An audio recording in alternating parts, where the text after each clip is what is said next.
सोमाय रुद्राय महाग्रासाय हेतवे प्रपद्येऽहं विरूपाक्षं शरण्यं ब्रह्मचारिणं महादेवं महायोगम् ईशानं त्वम्बिकापतिं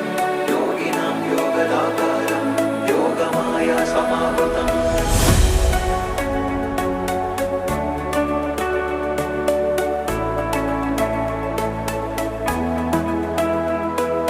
महेश्वराय नमः वामदेवाय नमः त्रिलोकेशाय नमः परमेश्वराय नमः